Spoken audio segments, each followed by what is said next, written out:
In this tutorial, I am going to show you how to use SUMIF function to get the total profits made by John, Fred, Peter from this table.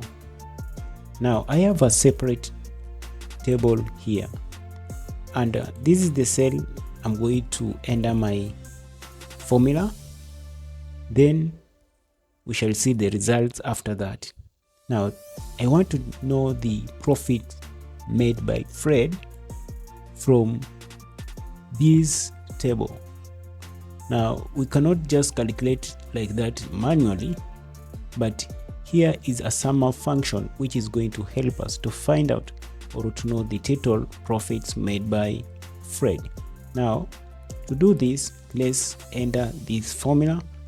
I will type equal sign, then introduce SUMIF like that. Now when you look here, we have to look for a range, and our range from this table is this column. So this column that contain names, I will have to highlight that particular column like that. Then from here we have to enter a comma.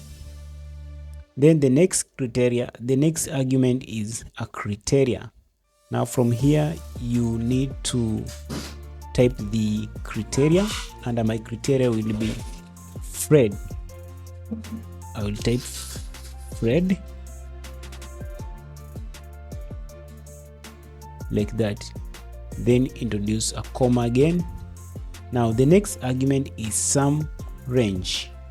So from this table we are going to get the range, and that is the profit. That is this profit. We need to get the total profit made by Fred. Now we are going to highlight this column that contains the profits, which we need to sum up like that. So thereafter you need to hit enter like that.